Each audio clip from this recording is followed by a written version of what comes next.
Hi everyone, welcome back to my channel. Today I'm hoping to talk through all of the books I've read in the past few months, way back in August through October. We are well into November and I've once again fallen behind, but I do kind of sort of have an excuse, and it's relating to the very sad bookless nook you see behind me. We have begun the moving process, so most of my books are at the new place. I kept the few I'm going to talk you through today for this video, but yes, the moving process has officially begun.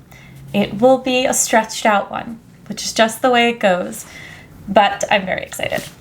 I have also really taken the time the past few weeks to go back and catch up on all of my book notes because I knew I wanted to film this video, and some of these books are really complex and incredible, and I know I won't do them justice just because it's hard to speak about some of these books. I think they're really complex, but I will be looking at this notebook every now and then just to remind myself of things, so apologies if that's annoying. But let's put our minds back to August. I read some really, really great speculative fiction books, which I'm always on the hunt for. So these really checked all of those boxes. So the first we have here is The Dawnhounds by Sascha Stronach. This is what I understand to be the start of a new series called the End Song series. I don't think there are any other books published yet in the series, but this made me really excited to read more set in this world. So like I said, this is a speculative fiction sci-fi thriller-esque book set in a very futuristic port city called Haynak, I believe is how you might pronounce it. This is such incredible world building. So the city of Haynak is rebuilding after a very devastating civil war, it seems, and it is now divided between a north and a south that have very different socioeconomic situations. It is also a city where you feel it is on the brink of violence at any moment. There's a very crooked parliament, there's an upcoming election, there are some militant bird cult priests who are kind of pulling the strings behind the scenes.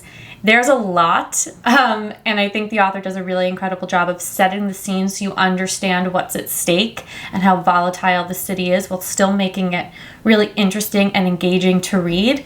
One of the things that I instantly loved was the way that the city is described and the way that the homes are described, because some of this, the legacy of war is really made clear by the biowork that has taken over the city. So homes are gilled. There's a lot of mushroom homes. And I mean, I could not ask for anything more. Biowork has really exploded into being. And you can see that in like the way that even weaponry is described. There's the old metal and steel weaponry that has actually been made illegal. And now there are these new bioengineered weapons that are absolutely devastating, but the way the author describes them is really, really cool. It brings you into the scene itself, and the city just exploded in my mind's eye. We are following a main character named Yat, Y-A-T. She is she's a cop on the local police force. She was a thief as a kid, and she kind of pulled herself together and is now in the police force. But at the start of the book, she is outed in her local precinct. She was caught in a gay club, and now she's in danger because of all of these political happenings in the background. There are some really scary people. And at the start of the novel, she is actually murdered by her colleagues. But because of some ancient magic and some science and some things that will be unfolded before your very eyes, she actually comes back to life and is then on a mission to save the city. So this takes you on an adventure. It is crazy. It is the way that scenes are described. I mean, the writing in this book just really pulls you in, but it does get messy, and I think it's intentional yacht not only comes back to life, but then she is commandeered into this pirate community of fellow outcasts. Queerness remains a strong theme throughout the book, and her queerness like reasserts itself in her revitalized body, and in her new duty to save the city. There are some really beautiful moments, some really tender moments with Yacht, and a couple of new and old acquaintances that she runs into. But this is a galloping book, and it does get chaotic. There were a few moments where I just was confused where we were and what was happening, but it was incredible. And I am really interested to read more in this world. I would definitely recommend this one. And then I read another great speculative fiction book. I was just on a roll. I read The Mountain in the Sea by Ray Nayler, which I do think is a little bit more popular. I've seen this one around on, Instagram and Book Talk and all that jazz. So this is another really worthwhile read. This is set in a kind of a more tangible future setting. There are like some technologies that we don't yet have, but it seems more plausible and a little bit more attainable. This book is about sentience, humanity, conflicting desires, and really about the first victims of a capitalistic war. So there's a lot going on. But it's pitched as really being about sentience and this octopus, and it is that, but there's a lot more going on. So it is about this large corporation who is invested in the study of these alien intelligence. Specifically, they have created some very human-like AI androids, but they're also interested in the study of what's alien to us, but that exists on our world, and that is this octopus species. This corporation sends out an expert, Dr. Ha, to this island where they have been putting on these studies, and she is joined by a very human-like android and another partner to study this species and report back. But in the background, we are pulled to a lot of different perspectives. So we are also introduced to a man by the name of Eco, who is imprisoned on this AI commandeered ship, essentially as a slave, and he is joined by a lot of other people, and it's really about capitalistic greed and the gruesome things we do to one another. We also follow a couple of people who are charged with hacking for this anonymous entity, and there's a lot of different large players in the background that are pulling the strings here. But again, there are beautiful, really cool moments where Dr. Ha is engaging with this octopus, and it becomes clear that there is a way of communicating here, and some of those moments are so like awe-inspiring and really, really cool and fun to read. But at the same time, these larger-than-life technologies are getting out of hand, as you might imagine. So this really picks up, and it becomes very dark, and there's a lot of heartbreak. And I think the ending reminded me kind of the way I felt at the ending of Ned Bauman's book, Venomous Lumpsucker, where you just felt like this incredible sadness, but also like what comes next. And there is like beauty in the sadness at the end of this book, similar to Venomous Lumpsucker. And there are some surprises as well that I don't want to spoil for you, but this is definitely a book I would recommend. I really enjoyed reading it. I flew through it, and it's a pretty, chunky book, but so many fun nuggets of information to uncover. There's a lot of players, but it really like takes you along, and it's an easier read. It's not as confused, but that doesn't take away from how smart it is. So definitely would recommend this one. So that was August. I didn't read a whole lot, but what I did read was incredible. Then I obviously loved Booth by Karen Joy Fowler earlier this year, so I was very interested to read more by her, and I didn't know much about this book, but I just trusted in my gut that I really loved this author. So I read We're All Completely Beside Ourselves. This is a very interesting book, and I read it over like a day and a half when I was pretty sick and couldn't leave the house, and it just like really struck me, and I felt really moved by it and pretty heartbroken by it.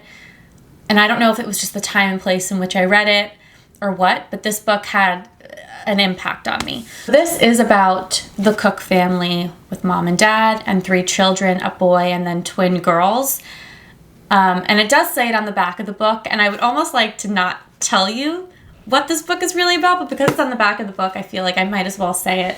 But we are following a young woman who's I believe she's in college, Rosemary, and we are following her as she tries to not interact with her past, but it's almost forcing itself upon her mind. This is about some real life families between like the 1960s and early 2000s who adopted chimpanzees into their family and tried to raise them as their own for experimental reasons, for what they might have thought were humanitarian reasons, and it got really, really complicated. And Rosemary is one of the children who had a sister, Fern, who was a chimp, and at 5 years old, her sister is taken away from her. But this book is written in kind of spurts, and we are pulled backward and forward in time, really, as Rosemary is thinking through these emotions and this trauma that she experienced of losing a sister at 5 years old and never really being told what happened to her sister or why she was taken away. And Rosemary is struggling with her own guilt, but also acknowledging that she was 5 years old when some of these things happened, and no matter what she might have said or done, she was a child. Fern and Rosemary were raised as twins in a seemingly normal household, but they were also surrounded by grad students because their sisterly relationship, their family itself, was a science experiment that went awry because, you know, it was never going to last and work. And the psychological toll it took on the human members of the family and Fern are devastating, and that's what we're really working through in this book. Once again, I am just in awe of Karen Joy Fowler's writing of childhood. She really understands how to preserve the magic and the mysticism of childhood, and also that part of the mysticism is the confusing way our childhood memories are maintained, and that they're not so clear, and that they're kind of garbled, and you believe what you're told to a certain point, and she really just like captures that perfectly. I just felt really moved by this book. It was really about the flimsiness of memory and about these 2 parents who were trying to give their children this extraordinary life and ended up causing them, all 3 of them, irrevocable harm and heartbreak. And I just thought that this was a really beautiful and quick little book that I really enjoyed. So I definitely recommend that one. And then what have we got? So I reread, and now I'm out of order. I don't know what month I read what, but I reread Bring Up the Bodies by Hilary Mantel.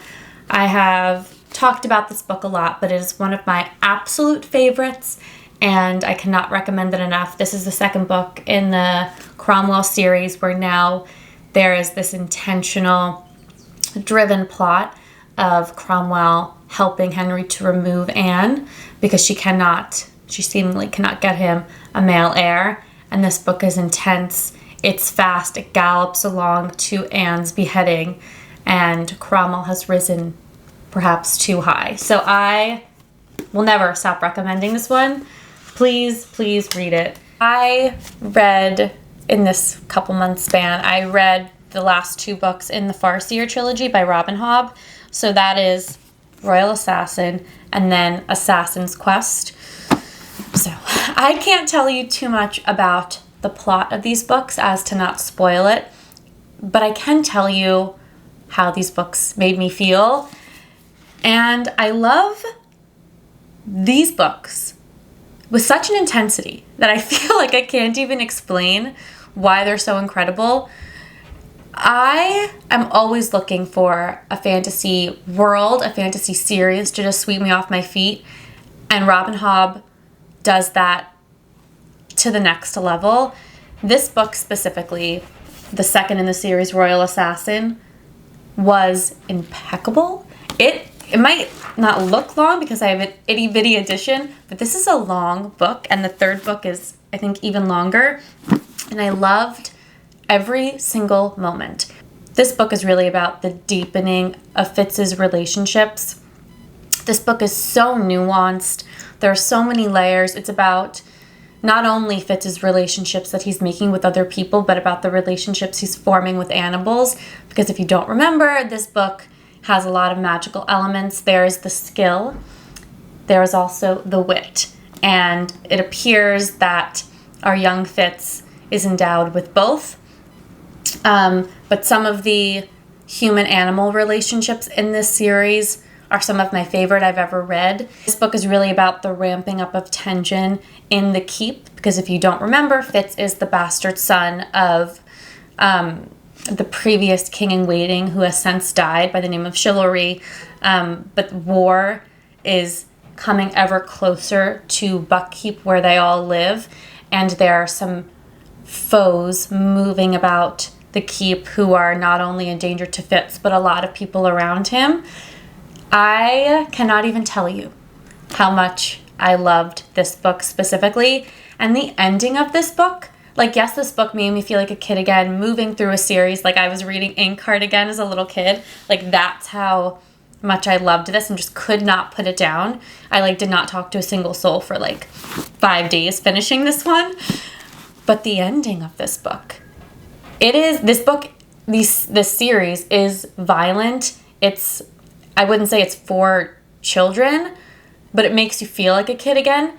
But what Fitz goes through is incredibly hard to read. It's not only physically taxing, but it's the mental burden that's put on him since he was a young kid is heartbreaking.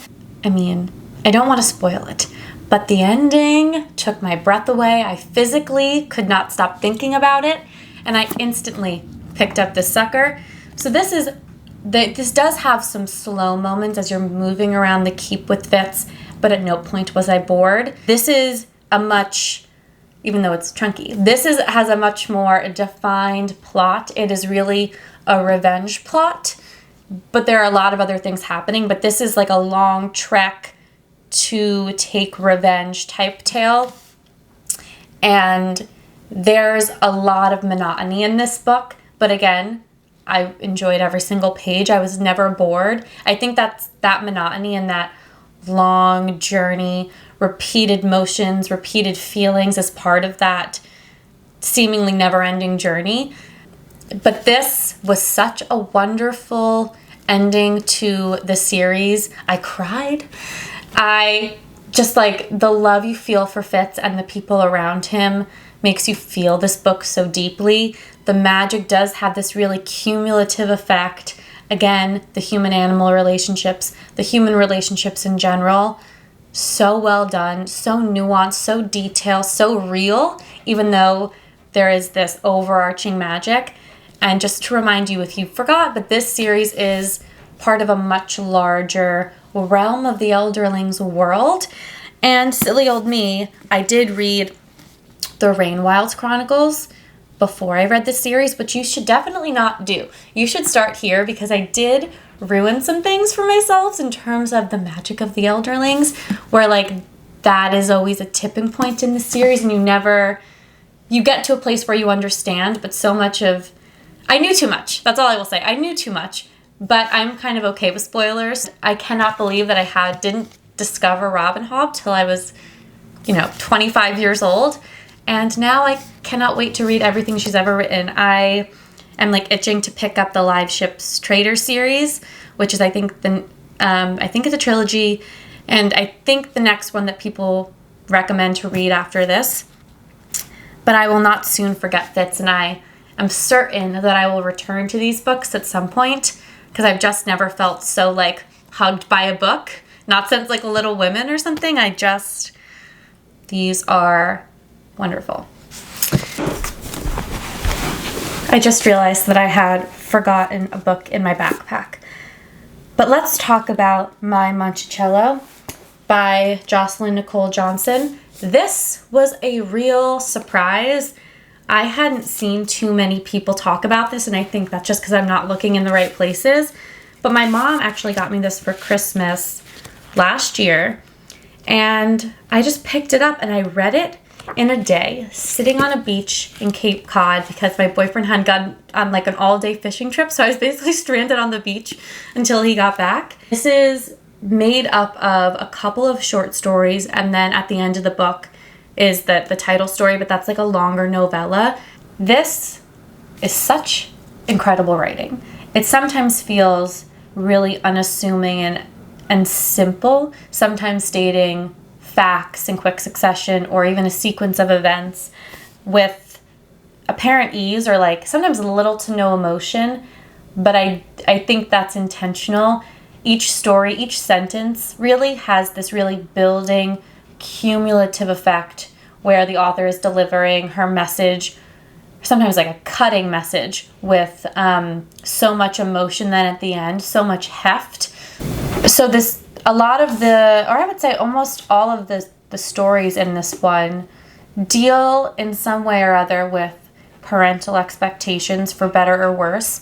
But the through line that connects all of these stories is institutional and systemic racism and the harm done. The title story itself was my favorite. I thought it was incredible. It is about a group of people who are driven out of their home by white supremacists who were attacking their homes, causing them real physical harm, and they all flee to Jefferson's plantation, Monticello, where it becomes clear that the protagonist of this book is actually a descendant of Jefferson and the enslaved woman Sally Hemings. So all of the different implications of that.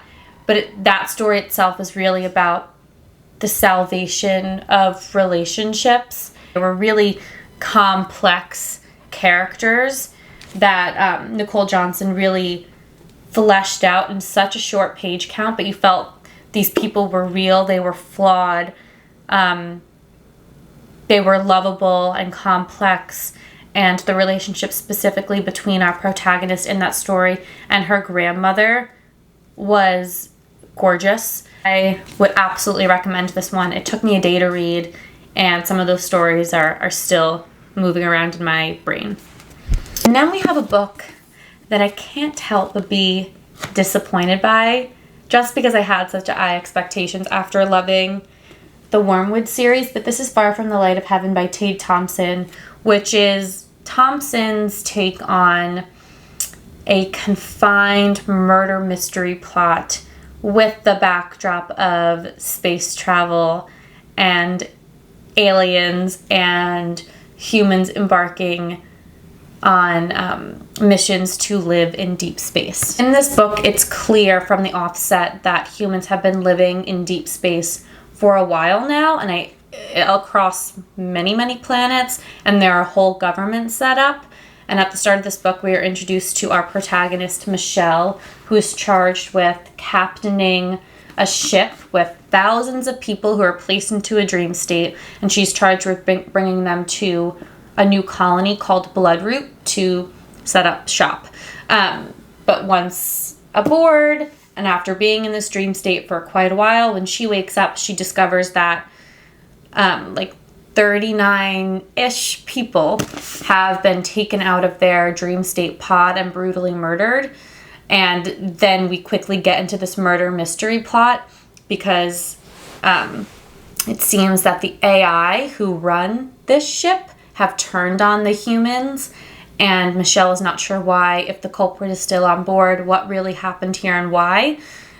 So she is joined then on ship by a man by the name of Rashid, who is helping her to uncover what might have happened here. He's an investigator, but it also becomes clear that he previously had a position where he was charged with locating aliens, specifically the alien species by the name of Lamber, who might have been hiding in plain sight. So there's a lot of colonization undertones to this book as well, because humans have now spread out in the solar system or galaxy or what have you. And so there's a lot of ideologies kind of underpinning this book, but they were never fully explored. They were only really hinted at. And I think where Thompson spends so much time is on the physical destruction of the vessel, which I didn't particularly care about. I wanted more of like the Lambert and human interaction. I wanted a little bit more of the history there. I wanted the characters to feel more real, and maybe human isn't the right word because they're not all human, but I wanted them to feel real and tangible, and I just felt like they were really surfacey. And then because the ideas weren't fully explored either, I wasn't really sure the point of it. And I wonder if why I loved the Wormwood trilogy is, again, the characters weren't why you read that book. You read that, or that series, you read it for the ideas. And Thompson obviously had 3 books to really dive in deep, but I just felt like that book really engaged with the topics at hand, and this book felt like it was always skimming the surface. So it left me nothing to really engage with and enjoy. So I am going to continue to keep my eye out for Tade Thompson books, because I do think he's really smart and he has so many cool and wonderful ideas, but this one just fell flat. So we'll see. We are nearing the end. Then I read a book that has been on my TBR for a really long time. This is Build Your House Around My Body by Violet Kupersmith. This is a hard one to talk about because it is really complicated. And it is like a dual perspective and dual timeline book.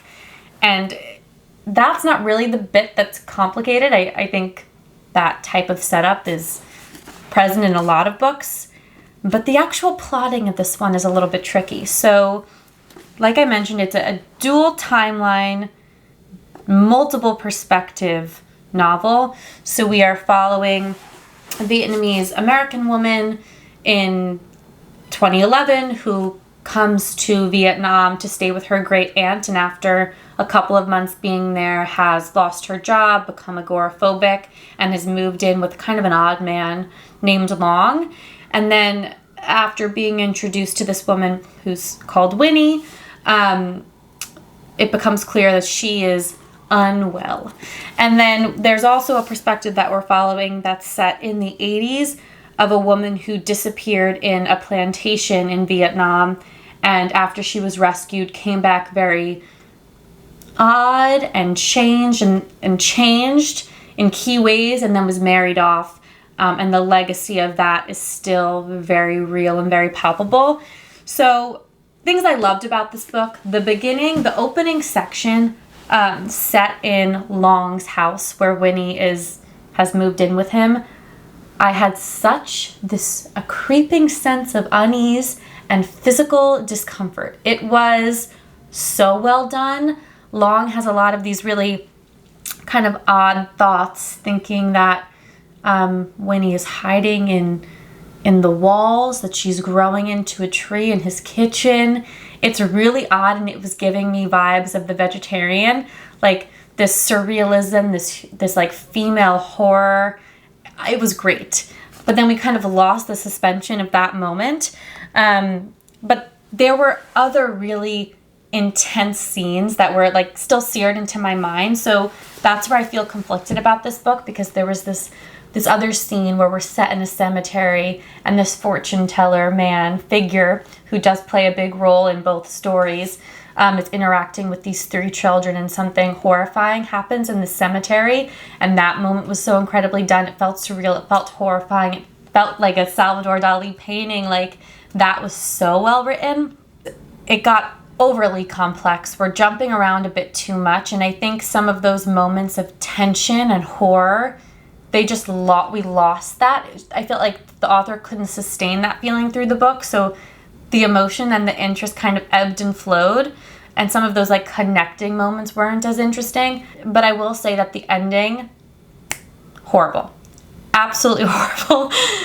All of the odd happenings and the way that getting off on a tangent now, but something I enjoy reading. I really enjoy reading about watching somebody behave really oddly and wondering why. And we have tons of people in this book who are behaving really, really strangely.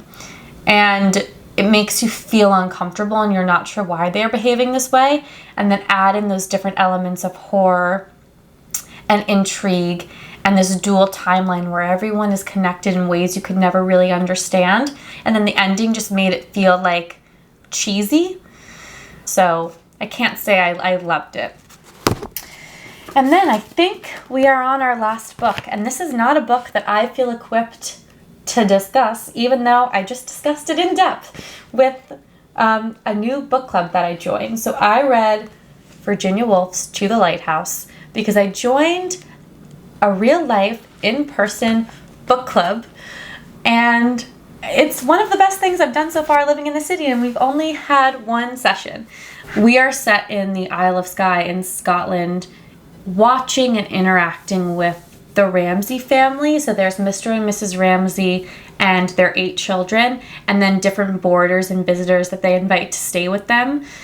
At the beginning, I strongly disliked it, and I think it was just my coming to grips with the way it was written. It's quite different from things that I usually read. This is a book with some pretty striking psychological realism following a bunch of people in this household.